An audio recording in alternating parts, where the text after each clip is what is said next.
Rohini, love பணத்தை பார்த்து வர்றதில்ல, மனசை பார்த்து வர்றது. ஏன் லவ் உன் மனசை பார்த்து வந்தது. உன்னை பார்த்ததுமே என் மொத்த வாழ்க்கையோட சந்தோஷமும் எனக்கு உன் கையில தான் இருக்குன்னு நம்பிக்கை வந்துடுச்சு. அந்த நம்பிக்கை தான் நான் உன் மேல வச்சிருக்க லவ். ரோகிணி, எதுக்கு இப்படி அழுதுகிட்டு இருக்க? பார், கண்மையெல்லாம் அழிய போகுது. பரவாயில்ல. நீ ஃபோன் பண்ணதும் சாப்பிடாம கிளம்பி வந்துட்டேன். இப்ப கண்ணா பின்னான்னு பசிக்குது. என்ன பண்ணலாம்? ஏதாச்சும் ஹோட்டலுக்கு போலாமா? அதெல்லாம் வேணாம் ரோகிணி. நீ காலேஜுக்கு டிஃபன் பாக்ஸ் கொண்டு வந்திருப்பல, அத கொடு. இல்ல கௌதம், எங்க வீட்டு சாப்பாடெல்லாம் நீங்க சாப்பிடுவீங்களா? என்ன ரோகிணி இப்படி கேக்குற?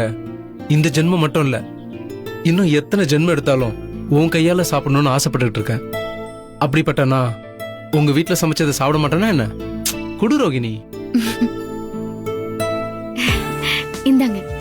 என் கையெல்லாம் டஸ்டா இருக்கு, அதனால நீயே உன் பொண்ணான கையால எனக்கு ஊட்டி விட்டுற ப்ளீஸ்.